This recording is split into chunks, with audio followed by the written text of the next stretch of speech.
मैं असद याकूब। आप मेरे दोस्तों आपका हमारा यूट्यूब चैनल उम्मीद करते सारे सब दोस्त बखैरियत आफियत होंगे, जो हंसते मुस्कुराते रहिए। जब तक मुझे देखते रहोगे तुम खुश नहीं रह सकते, ये क्लियर बात है।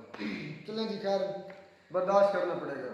वीडियो बड़ी मजेदार है। Why was Pakistan born and not got independence.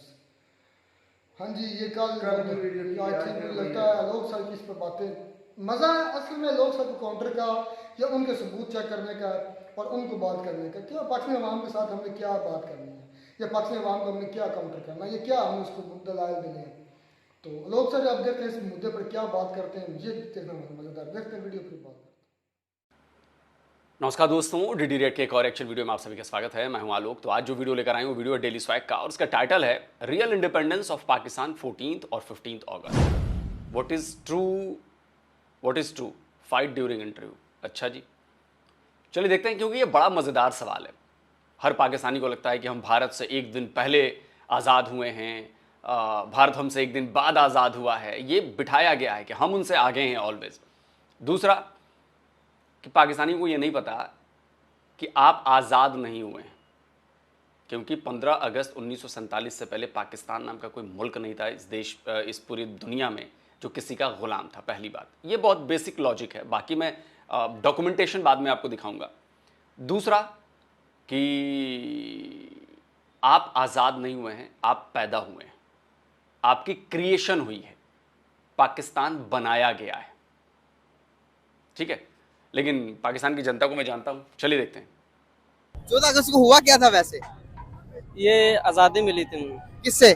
Hindustan से। हिंदुस्तान से आजादी मिली थी जी। जंग हुई थी उस टाइम? हाँ, जंग हुई थी। कितनी बड़ी जंग हुई थी? काफी ज्यादा हुई थी। कौन कौन मरा था उसमें?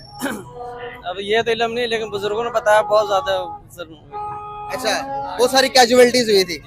अच्छा, तो क्या कहेंगे कि आजादी तो वो होती है कि हमने जब देखा, भाई मैंने जब आजादी ली थी, मैंने जब इसके बारे में रिसर्च किया तो भाई अंग्रेजों को तो एक बंदा ही नहीं मरा था, सारे तो हम लोग आपस में लड़ लड़ के मरे। समझ आ रही कुछ? आ रही है। कब आजाद हुए थे हम? 14 अगस्त। 14 अगस्त को आजाद नहीं हुए थे हम, 15 अगस्त को आजाद हुए। 15 अगस्त को सारे के सारे। हाँ जी, ये क्या कह रहा है ये? वो कह रहे 15 अगस्त इंडिया आजाद हुई थी। 15 अगस्त को इंडिया आजाद हुआ था। 15 अगस्त को बेसिकली पूरा रीजन जब हमने आजादी ली है, जब हम अलग हुए इंडिया से, तो हम एक ही दिन अलग हुए हैं। 15 अगस्त को पूरा का पूरा ये बड़े सगीर को आजादी मिलती है। पता आपको? नहीं पता। नहीं पता? किस किस को पता है कि 15 अगस्त को आजाद हुए कि 14 अगस्त को? 14 अगस्त 1947। 14 अगस्त 1947। आपको क्या लगता है अंकल जी, कब आजाद हुए हम? 14 अगस्त 1947 को आजादी मिली हमें। हाँ जी। 15 अगस्त को भारत को अंग्रेजों से आजादी मिली थी। सर हमें आजादी अंग्रेजों से और हिंदुओं से मिली थी 14 अगस्त 1947 को, क्योंकि अंग्रेजों ने कब्जा हिंदुस्तान का 15 अगस्त को छोड़ा था, इसलिए उनका यौम आजादी जो है वो 15 अगस्त है। नहीं, हमने जिस दिन को तो मतलब जो मुसलमान थे वो हिंदुओं के गुलाम थे, आप ये कहना चाहते हो? जो 300 साल अंग्रेजों ने भारत के ऊपर हुकूमत की, तो उसमें आप ये कह रहे हो, आप ये स्वीकार कर रहे हो कि उन 300 सालों में मुसलमान जो थे इस भारत के, बड़े सगीरों के से कुछ नहीं होता, ये भारत के जो मुसलमान थे वो हिंदुओं के गुलाम थे, आप ये मानते हो? आप मानते हो ना कि फिर 300 साल आप गुलाम रहे हिंदुओं के? हाँ भाई, पाकिस्तानी हो, पाकिस्तान के मुसलमान हो, मानोगे ना कि हिंदुओं के गुलाम रहे तुम 300 साल? मान रहे हो ना कि नहीं मान रहे हो? अपनी ही बातों को कॉन्ट्राडिक्ट करते हैं पाकिस्तानी मुसलमान, पता है आपको? अंग्रेजों अगस्त यही यौम आजादी, आप इसको क्यों मुतनाज़ा बना रहे हैं? मैं कंट्रोवर्सी अगर क्यों सुन कर रहे हैं लेंगे तो ज्यादा बेटर हो जाएगा। सर, आजादी वाला दिन जो है हमारा 15 अगस्त, मैं आपको दलील देके समझाता हूँ कैसे। एक सेब को अगर छुरी मार के काटा जाए तो क्या एक हिस्सा कल 14 को और एक 15 को अलग होगा? बात है कि हमें जो आजादी मिली थी, हमारा जो आजादी की अनाउंसमेंट हुई थी वो 14 अगस्त 1947 और 27 रमजान मुबारक को लैलतुल कदर की रात को हुई थी। सर ऐसे ठीक है ना? नहीं, बात सुनने, अपनी बात ना सिर्फ सुनाएं। जी जी जी। 1947 को लैलतुल कदर की रात को हमें हिंदुओं से और अंग्रेजों से हमें आजादी मिली थी। सर एक ही दिन साइन हुआ है, एक ही दिन साइन हुआ है। नहीं, एक दिन मैं आपको दलील देके बता रहा हूँ, अगर मैं गलत हूँ तो किसी भी प्लेटफॉर्म पे मुझे ले जाए। उन्होंने जो आजादी हासिल की है वो अंग्रेजों से हासिल की है, हमने आजादी की हासिल की है हिंदुओं से और अंग्रेजों से, दोनों से। सर हम साथ नहीं थे पहले, इकट्ठे नहीं थे। हम अंग्रेजों यहाँ काबिज थे, ठीक है ना। अंग्रेजों से तो 15 अगस्त को उन्होंने 15 अगस्त को उन्होंने भारत को आजादी दी। उन्होंने 14 अगस्त को ऐसे नहीं हुआ अंकल, मैं आपको बताता हूँ, हिस्ट्री सुने। 15 अगस्त को क्या हुआ है कि जब अंग्रेजों से हमने आजादी ली है तो उसी टाइम में अंग्रेजों ने भाई बंटवारा किया मुल्क का, हिंदुओं ने तो किया नहीं है। आपको इस बारे में तो इन्फॉर्मेशन तो होगी। अंग्रेजों ने ही हमें अलग किया। पाकिस्तान मुसलमानों ने कहा कि भाई हमें एक अलग वतन चाहिए। ये देखिए हिस्ट्री है, हिस्ट्री को हिस्ट्री की तरह देखना चाहिए। कायदे आज़म ने क्या कहा कि भाई हम मुसलमान हैं, हम 15 अगस्त को नहीं मनाएंगे हिंदुओं के साथ, हम मनाएंगे 14 अगस्त को। 15 अगस्त को इंडिया मनाएगा। ये राइट हिस्ट्री है। आपको पता थी इससे पहले? बात ये मेरी बात सुन, अगर कायदे आज़म पाकिस्तान ने ये रूल बनाया या उनके कहने पर ये एक पाकिस्तान का के लिए मुकर्रर किया गया दिन 14 अगस्त का, ठीक है ना, तो मेरे ख्याल में ये आज़ादी का दिन भी उन्होंने डिसाइड कर दिया, कर दिया ना। तो फिर आप इसमें क्यों, किस बात को ऑब्जेक्शन कर रहे हैं? हम यहाँ पर अपनी हिस्ट्री को जानना चाह रहे हैं। यहाँ पर हिस्ट्री आपको अगर कोई बंदा पूछता, अंग्रेज आके आपसे पूछता, अगर मैं अंग्रेज होता आपकी जगह, कोई बाहर या कोई और होता आपसे, मैं पूछता कि भाई आपको आजाद कब मिली? कायदे आज़म रहमतुल्लाह तआला ने नॉमिनेट किया 14 अगस्त का दिन, ठीक है ना। आप ये कह रहे हैं, ठीक है ना, बिल्कुल, जबकि जो आजादी का दिन जो मनाया जाता है योम आजादी, ठीक है ना, वो 14 अगस्त 1947 का मनाया जाता है। और योम आजादी का मतलब भारत और हिंदुओं अंग्रेजों से, दोनों से आजादी की, ठीक है ना। झूठ बोलते हैं आप लोग, आप लोगों को झूठ का कचरा दिया गया है।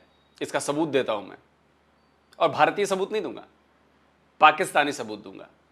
अगर किसी पाकिस्तानी में दम है तो मेरे इस दिए सबूत को काट कर दिखा दे, वरना दोबारा मत कहना कि 14 अगस्त को हमें आजादी मिली। आजादी वाले मसले पर तो बाद में आऊंगा, पहले दिन का क्लियर कर लिया जाए। अगर आपके मोहम्मद अली जिन्ना ने मुकर्रर किया, जैसा कि आप लोग कह रहे हैं, 14 अगस्त, तो मुझे बता दो, तो पहला जो इंडिपेंडेंस डे आपका मनाया गया वो 15 अगस्त को क्यों मनाया गया? और ये मैं नहीं कहता, ये स्क्रीनशॉट लगाया है, पाकिस्तान के अखबारों में इस बात को लिखा गया है, और ये सबूत भी हैं कि पहले 1 या 2 जो इंडिपेंडेंस डे आप लोग सो कॉल्ड मनाते रहे, वो 15 अगस्त को मनाया आपने। तो अगर मोहम्मद अली जिन्ना ने किया तब तो मोहम्मद अली जिन्ना को पहला ही 14 अगस्त को मनाना चाहिए था, लेकिन वो तो मना 15 अगस्त को, और जिन्ना के मरने के बाद ये चीजें चेंज हुई। तो ये पहला जो चूरन के जिन्ना ने मुकर्रर किया था, ये गलत है।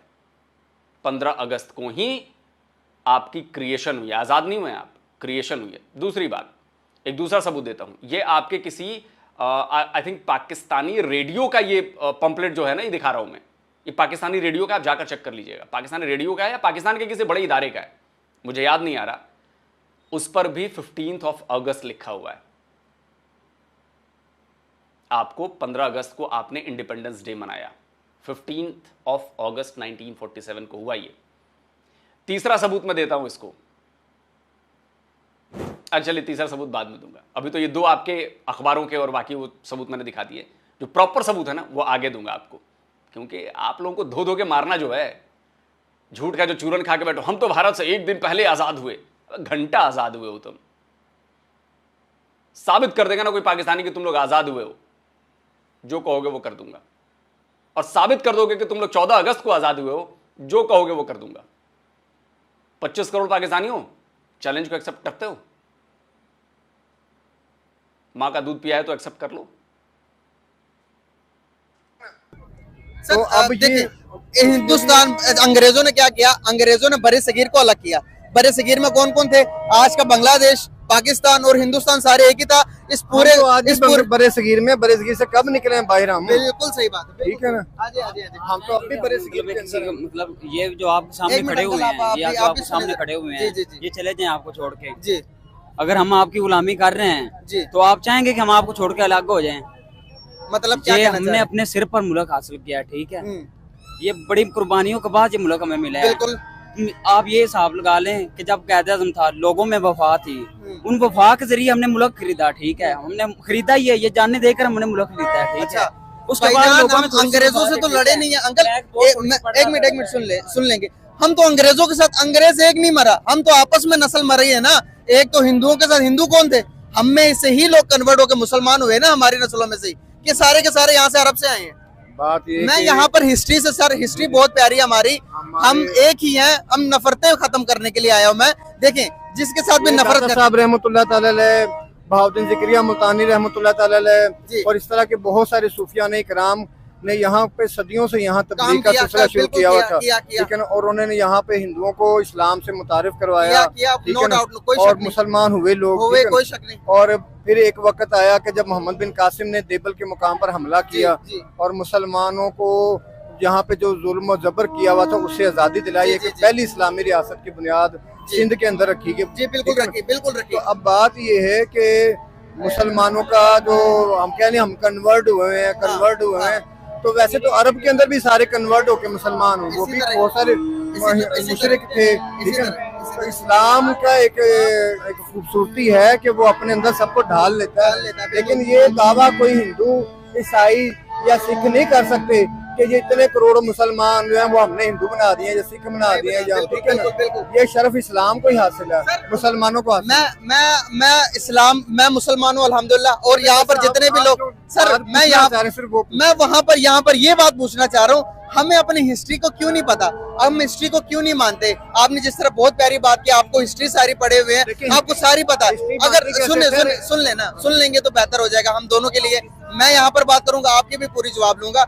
हम यहाँ पर सारे देखेंगे तो अगर हम यहाँ पर 50 साल पीछे चले जाएंगे तो सारे के सारे यहाँ पर जितने भी थे, चले 70 साल 80 साल चले जाए, यहाँ पर तो ये पूरा बरे सगीर था और पाकिस्तान तो हम थे।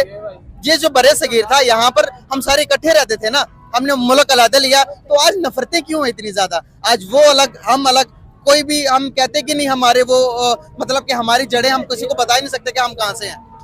बात ये कि देखें, अगर नफरतों की बात करते हैं तो नफरतों की रीजंस बहुत सारी हैं। जी, थोड़ा इस तरफ आएंगे, सियासी मामलात भी हैं, मजहबी मामलात भी हैं, थोड़ा इस तरफ, माशी मामलात भी हैं, ठीक है ना, और रूहानी मामलात भी, बहुत सारे मामलात। देखिए हमारा जो दो कौमी नजरिया है ना, उसी को अगर हम समझ लें तो हमें ये पता चल जाएगा कि हम हमारे और उनके अंदर डिफरेंस क्यों पैदा हुआ है, ठीक है ना। हमारे मजहब के अंदर गाय का गोश्त हलाल है, उनके मजहब के अंदर हराम है, ठीक है ना। वो इसको अपनी गां माता बना के उसको पूजते हैं, उसको जो भी कुछ उसको एक वैल्यू देते हैं। जबकि इस्लाम में अंदर ये है कि वो एक एनिमल है, उसको ज़िबा करके उसको खाना, उसको पकाना, ये सब कुछ जायज़ है, ठीक है। इसी तरह से बहुत सारे डिफरेंसेस हैं। हमारे मजहब में जो चीज़ें हलाल हैं वो उनके अंदर हराम है, जो हमारे अंदर हराम है उनके अंदर हलाल है। इस तरह के बहुत सारे डिफरेंसेस हैं। इस गाय वाले मसले पर तो मैं कहना चाहूंगा कि आप लोग निहायत ही बहुत बड़ा चूरन लेके बैठे हैं। बहुत ये जिद्दपना है, जिद है आप लोगों की। अब मैं एक बात कहता हूं, आप लोगों के यहाँ सुअर हराम है, ये कहते हैं ना सुअर हराम है, हमारे में तो हराम नहीं है कुछ। अब अगर मैं आपके सामने जाकर सुअर काटूं, वहीं उसका गोश्त पकाऊं, उसके बाद बांटूं खाने के लिए जो सुअर खाते हैं, आपको अच्छा लगेगा। अगर आप विरोध करेंगे तो मैं कहूंगा कि अरे हमारे में तो ऐसी कोई बात नहीं है। मैं आपका ही एग्जाम्पल दे रहा हूं। आपका रिलीजन कहता है कि आपको अलाउड है, तो इधर भी रिलीजन कहता है कि अलाउड है सुअर, तो आपको प्रॉब्लम तो नहीं होनी चाहिए। मेरी बात समझिए, तो आपको प्रॉब्लम नहीं होनी चाहिए। भाई मेरा रिलीजन मुझे फ्रीडम देता है उस चीज को करने का, आपका रिलीजन अगर आपको दे रहा है तो आप ही के फॉर्मूले से चल रहा हूं मैं, लेकिन आपको तो प्रॉब्लम होगी। सेम यही प्रॉब्लम जब हम गाय के लिए उठाते हैं तो आपको कहते हो कि ये तो हमारा हक है, तो भाई सुअर काट के खाना भी हक है ना। तीसरी बात, कभी भी लड़ाई क्यों होती है? कोई वजह फंस जाती है जिस पे दो लोग अग्री नहीं करते, यही है ना।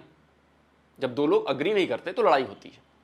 अगर मैं जानता हूं कि मुझे सुअर जाके मैं उसके सामने काटूंगा, पकाऊंगा, तो उसको प्रॉब्लम होगी, तो अगर मैं वो काम नहीं करूंगा ना तो उसको प्रॉब्लम नहीं होगी, तो लड़ाई नहीं होगी मेरी उससे। वैसे ही आपको पता है कि गाय काटने से इनको प्रॉब्लम होगी, तो आप अगर नहीं काटोगे ना तो लड़ाई नहीं होगी। लेकिन आप लड़ना चाहते हो जानबूझकर इसी में। क्या सिर्फ गाय को ही काट के खाना वो है क्या मुसलमान होने की निशानी है? 3600 और जानवर हैं, काट के खाओ, मना किया कभी किसी को?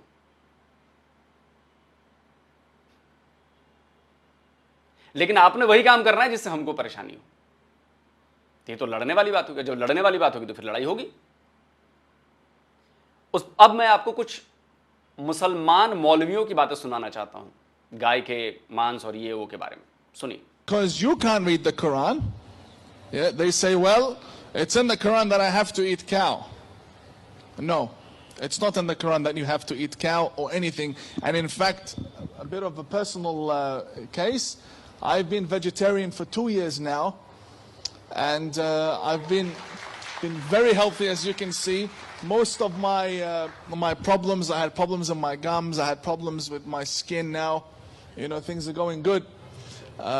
So I invite everyone else to become vegetarian. It's a lot easier. लेकिन आकाए दो जहां सल्लल्लाहु अलैहि वसल्लम ने फरमाया कि मेरे उम्मतियों, गाय का दूध पिया करो, इसमें शिफा है। गाय का घी खाया करो, इसमें दवा है। जरा अल्फाज के फर्क को भी मुलाजा फरमाइए। और गोश्त से बचा करो, इसमें बीमारी है। तिबरानी की एक हदीस, उसमें भी गाय के बारे में यही कहा गया कि गाय के दूध में शिफा है, इसका मक्खन दवा है, इसका गोश्त बीमारी है। हम बात करेंगे इंडिया की। यहाँ पर मुसलमान इसलिए गलत हैं, इनमें मना किया गया है गाय के गोश्त। ये मुसलमान उस हवाले से गलती पर हैं। मैं आपको ये बताता चलूं कि कुरान में किसी भी जगह पर ये नहीं है कि आप गाय को ज़बह करो। तो आप लोगों का ब्रेन वॉश किया गया कि जो गाय खाएगा वही सच्चा मुसलमान होगा, और ये फर्जीवाड़े की बातें,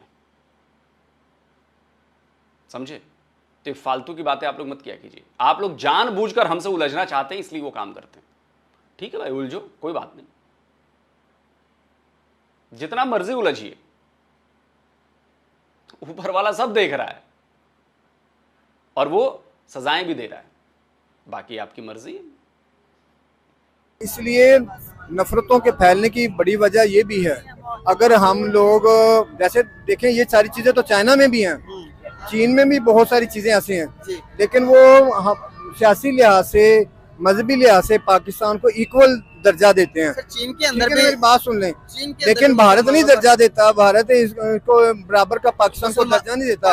वो पाकिस्तानियों को और पूरी दुनिया के वर्ल्ड को वो कहते हैं हम सुप्रीम है, हम ही जोरे पावर पे हम जो करना चाहें कर सकते हैं। ठीक है ना? पूरे पाकिस्तान को एक और चैलेंज है मेरा, कुरान पाक पर हाथ रखकर यह कह दो कि चाइना मुसलमानों को इक्वल राइट्स देता है। दुनिया भर के मुसलमान जो मेरी बात समझ रहे हैं, मैं आप सबको चैलेंज देता हूं, कुरान पर हाथ रखकर कह दो कि चीन में मुसलमानों को इक्वल राइट्स हैं, और वीडियो बना के भेजो मुझे। और वो एक मुसलमान का जबरदस्ती गिरेबान पकड़ के उसके मुंह में खाना डालते हुए रोजे के हल में मोदी को मीडिया पे दिखाया गया।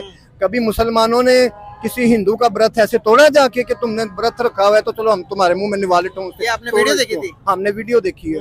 बिल्कुल ठीक है ना? बिल्कुल सही। तो सर इस तरह की देखें, यहाँ पर के मामलात नफरतें फैलाते हैं। बिल्कुल आपकी बात से मैं एग्री करता हूँ। उधर भी ये मामलात होते हैं, इधर हमारे यहाँ पर भी ये इस तरह के हमारे यहाँ पर भी इस तरह के हमारे यहाँ पर भी इस तरह के मामलात उठे हैं। यहाँ पर सियालकोटी का वाकया देख लें कि हमने क्या किया, उसे इंतशार सर दोनों तरफ कहीं ना कहीं बराबर के पाए जाते हैं। अगर वो थोड़े खराब है, हम मुसलमान हैं, हम कहते हैं हम सबसे अफजल है, तो सबसे अफजल होने का मतलब ये कि आपका अखलाक ज्यादा होना चाहिए। आप अगर किसी चीज को इग्नोर नहीं कर सकते, हम यहाँ पर आकर जहाँ पर हिंदू है वहां पर नारे लगाएं कि जो अल्लाह अकबर के, और हिंदू यहाँ पर हमारे पास आकर वो अपने राम के नारे लगाएं, श्री राम के, तो इंतशार फैलेगा या नहीं फैलेगा? बात ये जहाँ तक आप बात कर रहे हैं ना कि हम लोगों को अपना इखलाक और किरदार बुलंद दिखाना चाहिए। ठीक है ना जी। 70 साल से कश्मीर के अंदर हम अपना बुलंद इखलाक और किरदार दिखा रहे हैं जी। ठीक है ना? 70 साल से हम लोगों ने ये जो पूरे भारत के अंदर जो मुसलमान रह रहे हैं वो अपना इखलाक और किरदार दिखा रहे हैं और पूरी दुनिया देख रही है। कश्मीर का क्या होगा, क्या कर सकते हैं हम? कश्मीर जो ना, वो हमने एक जगह पे जुमला लिखा पड़ा है कि करारदाद मजम्मत से नहीं मुरम्मत से आजाद होगा। किसकी मुरम्मत से आजाद होगा आपको पता ही है। सर 4 जंगे कर चुके हैं और 4 जंगों का खामियाजाना जंगे नहीं थे, हम भुगत रहे हैं। वो जंगे नहीं थे, हम उस चीज का हमजाना हम भुगत रहे हैं। वो जंगे नहीं थी, वो मजाक था, वो टहल के बस घूम के आए थे। शर्म भी नहीं आती आप लोगों को अपनी ही बेइज्जती करवाते हुए। वो जंगे नहीं थी क्योंकि आप हारे हुए हो, वो जंगे नहीं थी। वाह, अपनी बेइज्जती करवाने में पाकिस्तानी उस्ताद हैं भाई। वो जंगे नहीं थी यार, वो तो ऐसे ही गए थे, थोड़ा हाथापाई हो गई थी, है ना? पूरा कश्मीर एक छोटा सा टुकड़ा जिसकी 55 लाख की आबादी भी पूरी नहीं है और उसका हमेयाजाना पूरा का पूरा पाकिस्तान आज भुगत रहा। आप देखिए सिंध के अंदर क्या मामला चल रहे हैं, गिलगित बल्तिस्तान के अंदर धरने दे रहे हैं, कश्मीर के अंदर भी लोग मांग रहे हैं कि भाई हमें आटा तो दे दो, हमें चीनी तो दे दो। सुनो, क्या आपने अल्लाह के नबी का ये फरमान नहीं सुना हुआ कि मुसलमान की मिसाल एक जिस्म की मानिद है, अगर जिस्म के एक हिस्से को तकलीफ होती है तो उसका दर्द पूरा जिस्म महसूस करता है। जी, बिल्कुल। कश्मीर का दर्द सिर्फ पाकिस्तानी नहीं, पूरे आलम इस्लाम के मुसलमान महसूस करते हैं, ठीक है ना। बात सुने, आज तक आवाज नहीं उठाई। नहीं, मेरी बात सुने, आवाज उठाते हैं बहुत ज्यादा है, लेकिन उनको दबाने वाले बहुत ज्यादा है। यहाँ पर एक चीज मैं आपको बताना चाहूंगा जितने मेरे नाकिस इल्म में है सर, अभी सऊदी अरेबिया और मिडिल ईस्ट सारा मिलकर दुबई और सऊदी अरेबिया से एक रोड जा रहा है, बेल्ट एंड रोड इनिशिएटिव कहते हैं उसे। रोड और दुबई ने आपको पता और मिडिल ईस्ट ने बहुत टाइम पहले। बेल्ट एंड इनिशिएटिव तो चाइना का है भाई साहब, ये तो चाइना का है बेल्ट एंड रोड इनिशिएटिव। आप कहां इसको घुसा रहे हैं मिडिल ईस्ट में? तस्लीम कर लिया कि जो कश्मीर इंडिया साइड है वो इंडिया का भी पार्ट है और वहां से बेल्ट एंड रोड इनिशिएटिव जा रहा है और डायरेक्ट यूरोप को साथ मिलेगा। सऊदी अरब के मानने से या किसी एक मुल्क के कहने से यहाँ पर मसला ये है, इंटरनेशनल इदारे में यूएनओ में इसको एक मुतनाज़ा हैसियत से तस्लीम किया गया, ठीक है ना, और आज भी मुतनाज़ा ही है। तो फिर किसी के एक फर्द के कह लेने से कि जो गैर मुतनाज़ा है, ठीक है ना, वो गैर मुतनाज़ा हो नहीं जाएगा। बिल्कुल सही सर। यहाँ पर 71 के अंदर की रेजोल्यूशन इस बात की गवाह है, भारत उन रेजोल्यूशन से आंखें चुरा के और घबरा के या डर के बोलूंगा, मैं जान की अमान चाहता हूँ, कश्मीर के हैसियत को चेंज कर देता है। तो इसका ये मतलब नहीं। यहाँ पर मैं आपको एक रेजोल्यूशन बताना हूँ, जान के अमान चाहूंगा आपसे। मैं रेजोल्यूशन एक बताता हूँ आपको कि उन रेजोल्यूशन में सबसे पहला रेजोल्यूशन यही है कि पाकिस्तान जो है वो अपनी फोर्सेस को, जो उनके फोर्सेस कश्मीर के अंदर है, सबसे पहले वो हटाए। इंडिया को कहा यूएन ने कि अपनी फोर्सेस को कम करो, सबसे पहले रेजोल्यूशन तो हमने ही नहीं माना। बात ये है कि रेजोल्यूशन का जो अहम पार्ट है ना जी, वो है प्लेबिसाइड करवाना, इसका सवाब राय करवाना। पहले जब पहला चलेगा तो दूसरा मानेंगे। नहीं, बात सुने, जब भारत वहाँ पे प्लेबिसाइड करवाने के लिए राजी ही नहीं है और इसके लिए कोई सीनियर संजीदा इकदाम उठा ही नहीं रहा, तो फिर फोर्सेस को कैसे पीछे हटाया जा सकता है? जी सेम इसी तरह ही ना, दोनों को रेजोल्यूशन माननी। फिर एक चैलेंज पूरे पाकिस्तान को, 25 करोड़ आम पाकिस्तान। ये जो बात हुई ना रेजोल्यूशन की, जो आप लोग कहते हैं रेजोल्यूशन तो यूएन रेजोल्यूशंस में तीसरे नंबर का पॉइंट है प्लेबिसाइड का। उसके पहले 2 शर्त माननी है, लेकिन आप लोग उन 2 शर्तों की बात नहीं करते हो, सीधे तीसरे नंबर पर आ जाते हो।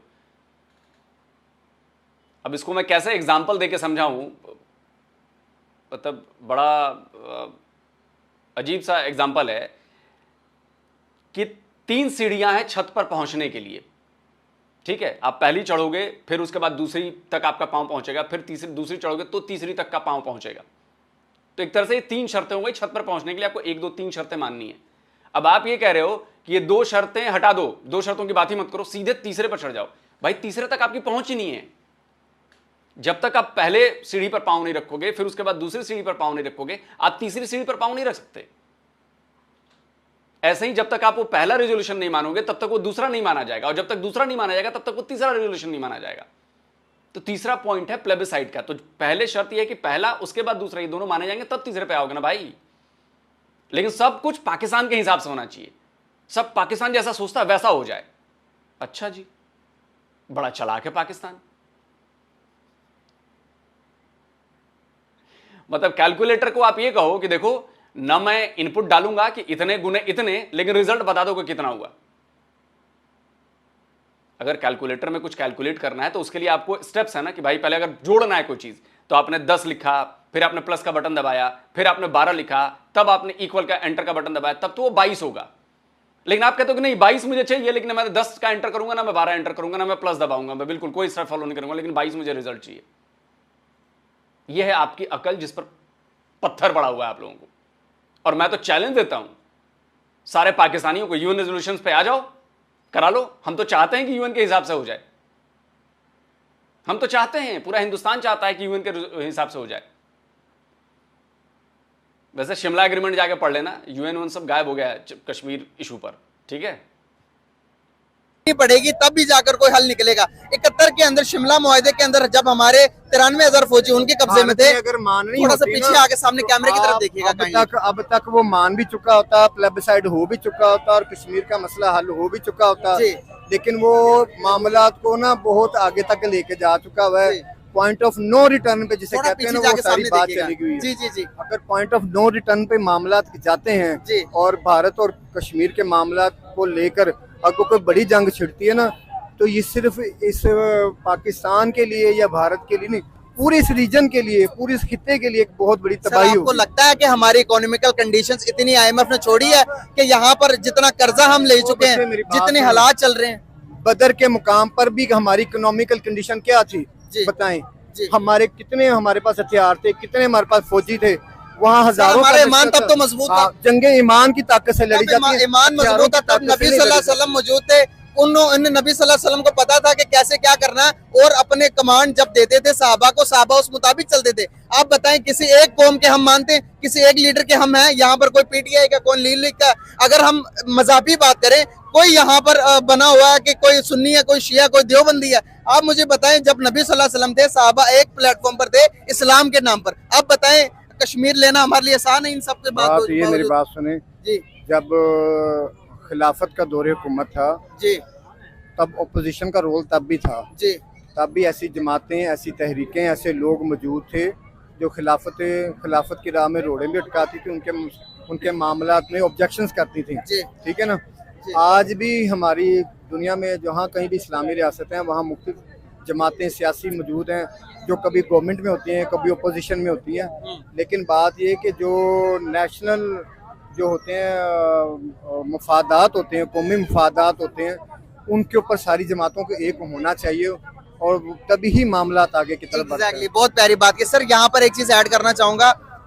छोड़ो यार, बंद करो वीडियो। पाकिस्तानी समझना नहीं चाहते, वो हर चीज पर अपने पॉइंट ऑफ व्यू के मुताबिक चाहते कि इसके हिसाब से काम हो। चाहे वो UN रेजोल्यूशंस हो, चाहे वो लड़ाइयों की बात हो, चाहे 14 अगस्त 15 अगस्त की बात हो, मानते नहीं है। जो मैंने कह दिया वही सच है, जो मैंने सुना है वही सच है। सच वो नहीं है जनाब। आप लोग झूठ पर खड़े हैं, झूठ पर। सच साबित करने के लिए सबूत दे दो, मैं सबूत देता हूं। जाकर सर्च करो इंडियन इंडिपेंडेंस एक्ट 1947, ये स्क्रीन पर लगा दिया मैंने, सर्च कर लेना। भारत को आजाद करने का ये एक्ट है जो अंग्रेजों ने बनाया।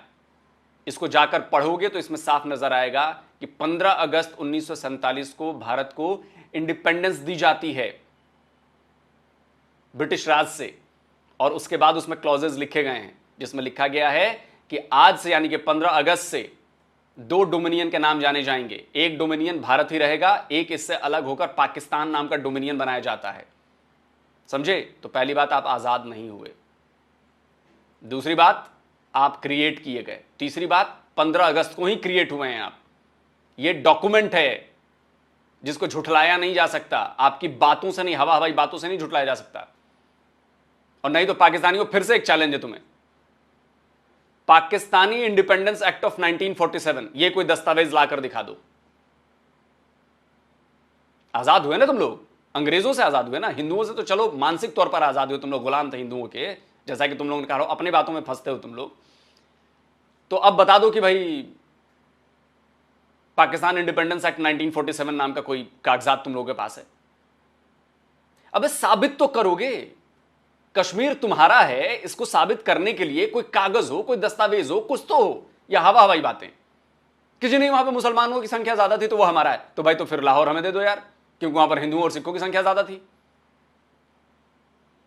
दे दो लाहौर फिर, या पंजाब दे दो फिर पूरा। मुसलमानों की संख्या तो पंजाब में कम थी,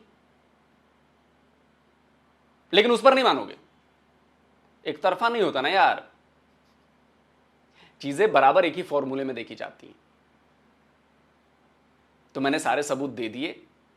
इन सबूतों से साबित यह हुआ, कोई काट नहीं सकता इन सबूतों को। कोई माई का लाल पैदा नहीं हुआ इस दुनिया में इस सबूत को काटने के लिए कि आप आजाद नहीं हुए, आप पैदा हुए, आप क्रिएट किए गए, आप बने। दूसरा, 14 अगस्त नहीं, 15 अगस्त 1947 को बने। समझ रहे ना?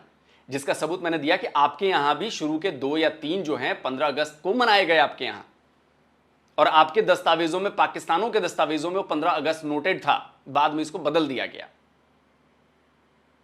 तीसरी बात, इंडिपेंडेंस एक्ट इंडिया का था, अंग्रेजों ने इंडियन इंडिपेंडेंस एक्ट बनाया, ना कि पाकिस्तान इंडिपेंडेंस एक्ट बनाया। तो है किसी पाकिस्तानी माई के लाल माई का दूध पिया है जो इन सारे मेरे चैलेंज को एक्सेप्ट कर सके और बता सके? चलो एक पाकिस्तानी की जबानी ही सुनवा देता हूं कि सच्चाई क्या थी, सुनिए। सुन लिया ना, ये पाकिस्तानी ही है। इन्होंने भी बोल दिया कि 15 अगस्त को ही आप पैदा हुए और आजाद नहीं हुए, आप पैदा हुए। तो यौम पैदाइश मनाइए और 15 अगस्त को मनाइए, ठीक है? बाकी दर्शकों फैलाइए इस वीडियो को। जल्दी मिलता हूं एक और नए वीडियो के साथ। नमस्कार, जय हिंद। तो जी दोस्तों वीडियो खत्म। इसमें अब बड़े मुद्दे में बहस करने वाले हैं। पहला मुद्दा पाकिस्तान की इंडिपेंडेंस 14 को 15 को, वो एक सेकंड। दूसरा मुद्दा गाय की ज़िबा करने का। तीसरा मुद्दा चाइना पर, ये भी बहुत अच्छी बात है। अच्छा, पहले मैं सेंटर से शुरू कर देता हूँ। गाय को ज़िबा करना, इस पर आलोक सर ने पहले तो कुछ मुफ्तियों के बयान भी उन्होंने चलवाए। तो असद भाई, मैं पर्सनली तौर पर अगर मैं बात करूँ, मुझे याद है अभी हमारी कुछ मंथ, एक मंथ अभी हुआ है कि आधा मंथ हुआ है, कुर्बानी गुजरी है। तो मुझे अच्छी तरीके से याद है कि कुरान मजीद का तो मुझे नहीं पता उसमें क्या हुक्म है कुर्बानी के बारे में, लेकिन जो सबसे ज़्यादा गोश्त पसंद किया गया वो है अपना गोट, या वो क्या नाम है, कौम, बछड़ा, वो कैसे कहते हैं, दुम्बा, दुम्बा, बकरा, भैंसा, अच्छा, बैल, इस तरह के। मैंने कहीं भी खुद भी कहीं जिक्र नहीं सुना गाय को ज़िबा करने का। अब मेरी बात कंप्लीट अभी नहीं हुई, एक बात ये। दूसरा ये है कि जो आलोक सर ने कहा है कि आपके ब्रेन वॉश किया, और आपके नहीं, आपके इस्लाम के अंदर जो पिग या सूअर जो है वो हराम है, और अगर हम उसको आपके सामने काटें, काट कर हम बांटें, खाएं। हमें तो खुद सिर्फ हमें मना किया गया है, ये नहीं कहा कि आपने उसको काटना नहीं, लेकिन हम तो कहते हैं काटे वो तो हराम है, खाएं। हमारे यहाँ से हराम है, खाते जाओ, खाएं, वो हमें नहीं मसला। हमें यकीन करें 0.0000% भी मसला नहीं है। हम तो सिर्फ अपने लिहाज से कहते हैं कि भाई हमारे लिए वो हराम है, आप हराम खाएं, हलाल खाएं, जैसा मर्जी खाएं, हमें उससे कोई। मैं तो कहता हूँ लोग सर मिलकर वीडियो बनाए, काटे उसको, सूअर को काट कर खाएं और हमें भी दिखाएं कैसे खाते हैं, कैसे खाते हैं। हाँ, हमें यकीन हल्फन कह रहा हूँ, हमें कोई मसला, हमें सिर्फ ये मसला है कि हम नहीं खाएंगे, बस हमारे। अच्छा, बात आ गई गाय की, गाय को ज़िबा करने की। भाई आलोक सर ने कहा कि ये एक जिद बनी हुई है। नहीं, जिद बनी हुई, फिर दिखाया भी है 4-5 लोगों के। वो चीज़ें मैं आपको बता, तारुल कादरी है क्या, मेरा ख्याल में तारुल कादरी का बयान है, उसने बुखारी शरीफ का बकायदा। मैं यार तुम्हें बकायदा ना इसके बारे में हुक्म सुना देता हूँ। हर वो जानवर जो मुंह से खाता है, पाँव के नीचे नहीं चीज देता, क्या है वो हलाल है। ये हजरत गलत है यार। उनसे पूछा गया था कि कौन से जानवर हलाल है और कौन से हराम है। आप गलती पे रहे। हर वो जानवर चौपाया जो जुगाली करता, हाँ, जुगाली करता, वो हलाल है, जुगाली करता। फिर हर वो परिंदा जो चूंट से चुग कर खाता है वो हलाल है, यानी कि जो पाँव के नीचे, कब पाँव के नीचे लेकर खाता है। बाकी आप मुर्गी दे रहे हो, पाँव के नीचे लेकर नहीं खाती, वो चुगती है, वो दाना दुनका चुगती, वो हलाल है। इस तरह की है। तो जो जुगाली करते छुपाए ना, जो छुपाए वो हलाल जानवर। अब देखें गधा जो है जुगाली नहीं करता, हराम है। उसके बाद जो है क्या नाम है, घोड़ा, वो जुगाली नहीं करता, हराम है। ये सूअर भी जुगाली नहीं करता, ये भी हराम है। काफी चीजें ऐसी यार। हाँ, मुझे तो सूअर भी जुगाली नहीं करता। हम पर हलाल चीजों को कुर्बानी करने का हुक्म दिया गया है, ठीक है। ये कहीं पर भी कोई हदीस नहीं है, मुझे नहीं पता ये इस आदमी कहाँ से हदीस उठाकर ले आया है। मुझे एक बात बता, आदमी तो ही उठा के ले आया, आलम है वो तारुल कादरी बहुत बड़ा आलम है, पाकिस्तान से ही सुना देता हूँ तुम्हें। तारुल कादरी बहुत बड़ा आलम है, मुझे पता है। 4 लोगों को उसने आप खुद सर्च कर लो, खुद पूछ लो, क्या हमारे बुखारी शरीफ के अंदर ये नहीं आया कि गाय के दूध में भी शिफा है, घी में दवा और उसके गोश्त में बीमारी है। अगर ये नहीं है तो फिर आप साबित कर दे नहीं है। अच्छा, मुझे एक बात बताओ, कितने हलाल जानवर होंगे जिनका गोश्त खाया जाता है लेकिन रिसेंटली उन्हें कोई ना कोई मसला लाजमी होता है, खाया जाता कि नहीं खाया जाता। ऐसा इफेक्ट करो कि आपके पास दुम्बा है, ठीक है, उस दुम्बे की वजह से आपको कोई साइंटिफिक कोई मसला बनता है, लेकिन आपको पता नहीं है, ये पता भी है तो आप खाते हैं, ठीक, क्योंकि वो हलाल है, आप खाते हैं। असल मसला ये नहीं है, मसला ये आप छेड़ की बात कर रहे हैं, छेड़छाड़ नहीं। लोग सब ने कहा कि आप अगर गाय को ज़िबा करेंगे, काटेंगे, खाएंगे तो लड़ाई होगी, हमें लड़ाई होगी, हमें चिड़।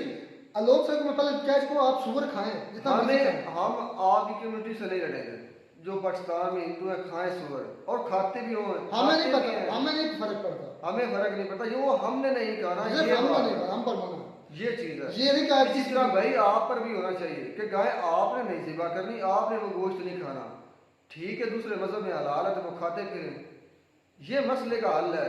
आप जो बात कर रहे हैं वो तो तानाशाही हुई, सीधी लड़ाई है ना, लड़ाई होगी ये तो। और फिर अपनी, मैं उस तरफ नहीं जाऊंगा, वो बात गलत। चले एक ये बात, दूसरी बात आती है चाइना के अंदर मुसलमानों पर, इंडिपेंडेंस पर भी आते हैं। मैंने उस पर काफी वीडियोस की हुई हैं, जो 1 साल पहले बात हुई कि उन्होंने चैलेंज किया, उन्होंने कुरान पर यार हम कह रहे हैं कि वहाँ पर इको राइट्स नहीं मिलते मुसलमानों को, हम मान रहे हैं इस चीज को, तो फिर बात कैसी करनी? सीधी सी बात है कि वहाँ पर ज्यादती होती है मुसलमानों के साथ, तो फिर हम अगर कश्मीरियों पर, फिलिस्तीनियों पर आवाज उठाते हैं तो हम चाइनीज उठानी चाहिए। मैंने 1 साल पहले भी ये बात की थी कि गवर्नमेंट को इसके बारे में एक्शन लेना चाहिए, कम से कम उनसे पूछना चाहिए कि ये भी मुस्लिम है और आपके मुल्क में रहते हैं, आपके मुल्क का हिस्सा है, तो इनके साथ ऐसा क्यों बर्ताव किया जाता है? ऐसा ही है ना, जो पाकिस्तान में चाइनीज आए हुए लेबर्स भी हैं, इंजीनियर भी हैं, आम आवाम भी उनकी आती है, तो यहाँ पर कितना प्रोटोकॉल दिया जाता है, यही बात उनसे करनी चाहिए थी, लेकिन नहीं करते, ये यहाँ पर ये गलती पर है, ये बात तो मान। अच्छा, फिर अब बात मेन मुद्दा जो था 14 अगस्त तक 15 अगस्त, अब आलोक सर ने सबूत दिए, एक तो टिकट दिखाया, दूसरा वो प्रेस हमारे जो है ना रेडियो प्रेस उसके पम्फलेट दिखाया, फिर हमारी डांग न्यूज वो दिखाया, तूने सब कुछ दिखा लिया। मैं मिस्टर आलोक की और इंडियंस की बात कर रहा हूँ, आपने सब कुछ दिखा लिया, चलो हमने बदल दिया, क्या फर्क पड़ेगा मुझे ये बताओ? फर्क कुछ नहीं पड़ता, फर्क ये पड़ता झूठ झूठ होता है, बस फर्क। हम खुद से बात करेंगे, अपनी आवाम से बात करेंगे, चाहे वो जिस तरीके से भी करें, हमें नहीं एतराज़, ना हुकूमत को एतराज़ है, ना आवाम को एतराज़ है, आपको किस चीज़ का एतराज़ है बताओ, इस बात का जवाब दो मुझे। या तो आपके दिन को हमने बदला और कहा हो कि आप झूठ बोल रहे हैं अपने मुल्क में, तो वो बात आपकी डिफेंड करने का लायक है। ये तो हमारे अपने स्टेट की बात है और हम खुद आवाम और हुकूमत खुद करते हैं एक दूसरे के साथ, तो इसमें आपको इतना इशू बनाने की क्या जरूरत है, ये मुझे बताओ। वो 14 अगस्त हो, वो 1 अगस्त हो, वो 2 अगस्त हो, या अगस्त का महीना ही ना हो, कहीं पर भी आप बना सकते हो पाकिस्तान में, इससे आपको क्या फर्क है? ऐसा तो नहीं ना हो सकता कि आप कहीं भी बना लें, ये कौन सा लोग है? रूल की बात, जिस दिन आपको लहदा एक मुल्क थमाया गया, मुझे ये बताओ, जिस दिन थमाया नहीं गया, छीना गया आपसे, या चले मान लेते हैं छीना भी गया, तो फिर भी आपको एक दिन तो फिक्स करना ही है ना, और वो हमारा अपनी मर्जी से करेंगे। अगर हम कहते हैं 27, अवाम मेरी बात सुनो, वो अवाम और हुक्मरान मिलकर अपनी मर्जी से जहाँ चाहे वो डेट डाल दें, कोई ऐसा मसला नहीं। मतलब सिंपली हम ये कहते हैं कि भाई हम लोग सभी बातों का हमारे पास जवाब नहीं है, हम हार गए, जवाब की बात ही नहीं है। मैं मान लो बात कर उन्होंने चैलेंज किया, अगर हम कहते हैं 27 रमज़ान मुबारक को पाकिस्तान आज़ाद हुआ, तो 1947 को 27 रमज़ान मुबारक चेक करो तो आपको वो 15 अगस्त को मिलेगी, ये मैंने चेक किया है, 15 अगस्त को मिलेगी 27 रमज़ान मुबारक, इसे में रखना। तो हम 27 रमज़ान मुबारक को, यार मैं ये बात कहता हूँ कि इससे फर्क नहीं पड़ता है, आपको कोई फर्क नहीं पड़ता। चलो जी, खैर लोग सब जितने भी चैलेंज थे, हाँ सुबह वाली बात पर भाई हमें कोई इतराज़ नहीं, आप भर कर खाएं, अपने पूरे मोहल्ले को खिलाएं, अपनी पूरी फैमिली को खिलाएं, सिर्फ हमें अपने लिए मेहमान होता है। और इसमें जो कुछ है काश के आपको पता चल जाए, आप पढ़े लिखे हैं। चलें मिलते हैं नई वीडियो में मैडम साथ, गॉड ब्लेस यू।